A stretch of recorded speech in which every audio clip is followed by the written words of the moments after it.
What's up, everyone? Welcome back. I'm Andy at Andyprep. I'm an educational consultant helping students get into U.S. colleges. We specialize in top American colleges. Today, I want to talk about activities. A lot of people ask me about how many activities I have to have and what are the things that counts more than others, which one is better, in-school activities or something that people do outside of school. We compare those things in what order. And also, towards the end, we're going to talk about what if these extracurricular activities will take up so much time in your daily routine and it bothers you in studying. Then studying count more than activities? How do you find the balance and all that stuff too? Let's get to that. Ready? Here we go.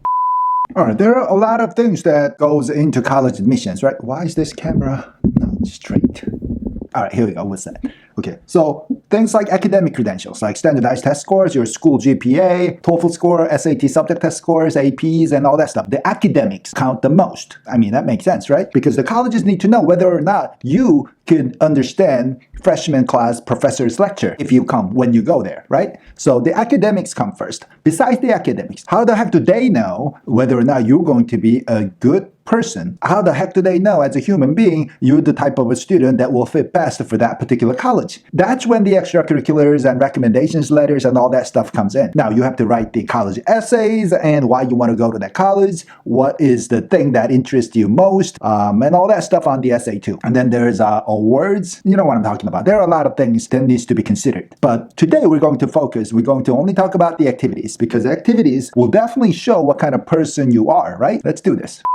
Through looking at the activities list and descriptions and the essays that you're going to write about your one favorite, one best activity essay, college admissions, the reviewer can sort of understand what sort of a personality that you have, right? For example, let's give an extreme example. If your academic credentials are strong, you're awesome on the SAT, your GPA is high enough, but your personality sucks. You know what I'm saying? Like, for example, if not you, okay, let's change that. Not you. But if someone has a bad personality, but he's smart. So what are the top American colleges will do? They probably won't accept the kid. Now, how the heck do they know whether or not that person has a good personality in the first place? That's when the essays come in and extracurricular activities come in. If you, for example, let's give it an example in sports. If you only play the solo sports, I mean, that's different from team sports. Now, team sports, you have to cooperate with other teammates on the team. And the solo sports, it really shows your talent in that particular sports. So all of that stuff is good, but what are the things that you like about that specific sports? And what are the things that you learn? What are the lessons that you learned playing those sports? And that's what they want to hear. The stories, right? So we just talked about sports, but that's just one example. And what about somebody who did a whole lot of in-school activity? The things that the clubs and the activities and sports orchestra and all that stuff within sports versus someone who's done no in-school activities, no participation, no involvement whatsoever within high school, but did a whole lot of other things outside of school. What are the reviewers going to think? I mean, it's just me thinking. Do not get me wrong. It's just me. So there's no rule. But I think the college will believe less if you talk about a lot of outside of school but no school activity. You see? Because you could always bullshit.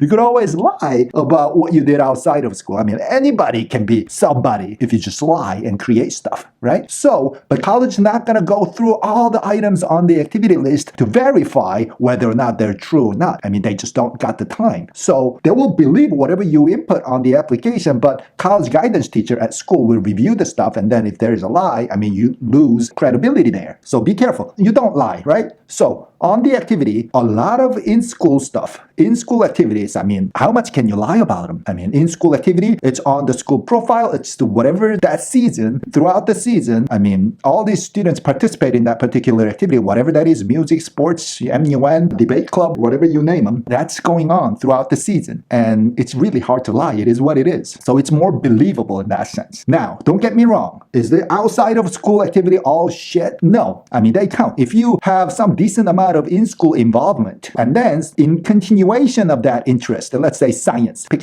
something, I don't know, science, and then you do a lot of robotics and science-related thing in school, and then you do something else outside of school in the continuation of that interest, I mean, that's believable, right? But like you do know nothing in school whatsoever related to science or robotics, but outside of school on the application, you did a lot of robotics outside of school, they're not going to believe you. Do you see where I'm going with this?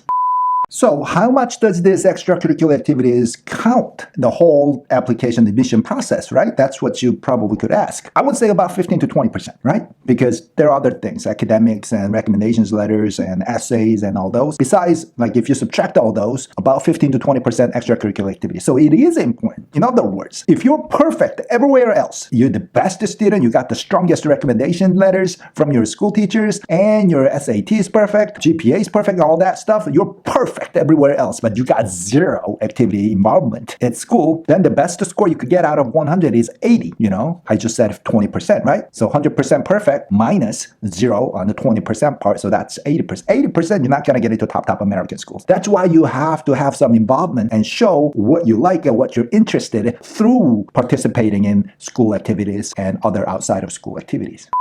All right, so when it comes down to finding activities, you don't want to do something that you're not going to like. I mean, don't just do them because you think you could include it on the application and thus you're going to go to a good school. It doesn't work that way. Colleges will find out. It has to show what you like and your interest. That's the most important thing. Now, again, my tip here, there's something that you like. Let's say, again, science related to something or sports, whatever you pick one. And there's a school homework and projects, exams and tests and presentations that you have to do, papers to write every freaking night. But if this is something that you are interested in doing, you like, then this studying versus something that you like, this thing activity will be some sort of, it will function some sort of like a break from this stressful academic forming, right? Does that make sense? So you need this. You have to have some club involvement to get the stress from academics, some sort of like an outlet. So find something that interests you, find something that you can stick with, find something that you like. There must be something. Also, some people ask whether or not it's a bad idea to do a short period of time participation versus like 3-4 year long span participation. I mean, if you could do it longer continuation, it's the best. But I would say it doesn't matter. It does not matter as long as you do something. You have to do something. You have to get involved with the community. Your school, your town, wherever you're from, get involved. Go out there, do something that you can make a change, right? Don't just stay home and just study. That's boring. That's not what the college is looking for. They want to hear from you that you went out there and then when you, besides doing studying, you did all these things.